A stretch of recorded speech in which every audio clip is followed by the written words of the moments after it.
Salag na ang atong tamsi mga kabukid. Nagsigisag hakot og mga hakoton para sa iyang pagbuhat og balay. Ang pinaka main materials nga iyang gamit mga kabukid kanang supot sa damang o spider web. Mao na iyang gamit para ibugkos og bitayanan sa iyang mga hinakot. Mao po ni ang gihimo nga tape para mopilit ang iyang hinakot mga kabukid. Gamit kayo ang spider web sa pagbuhat sa iyang balay mga kabukid. Tanaw na to karon mga kabukid kung saan niya pagpadako sa iyang mga anak.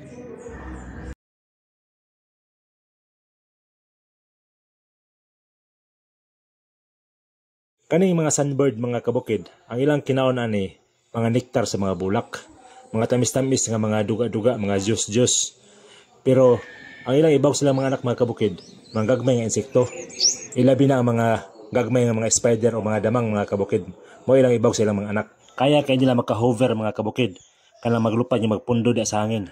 Gitawag silang hummingbird mga kabukid, tungod kay makadungog ta og humming sounds samtang galupad sila. Paspas kay mukabiyang ilang pako mga kabukid. Maabot sa 70 hangtod sa 80 flap per second.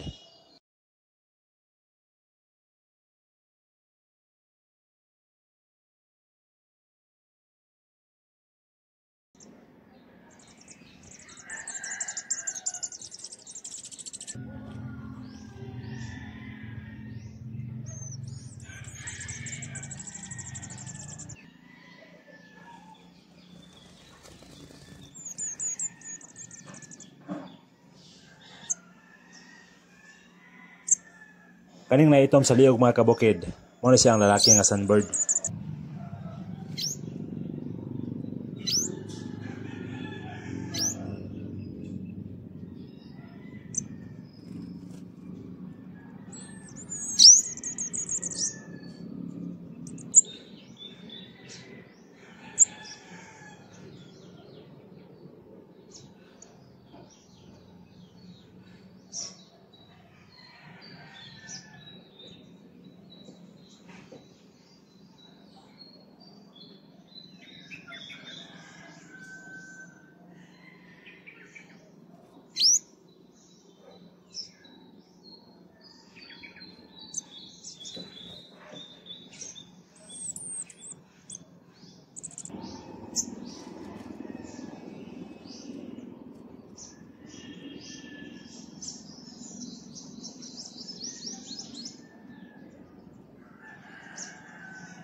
Pag makalupad na sila mga kabukid, nagpadayon gyapon og bahog ang ilang inahan hangtod mahingkod kini.